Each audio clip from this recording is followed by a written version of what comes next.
Hello everyone, welcome to our channel GR meaning. আজকে যে শব্দ নিয়ে জানবো তা হচ্ছে স্নোরিং, যার অর্থ নাক ডাকা, ঘুমের মধ্যে শব্দ করা, নাকের শব্দ।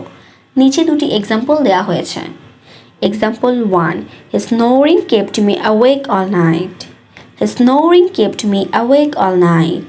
অর্থ তার ঘুমের শব্দে আমি সারা রাত জেগেছিলাম।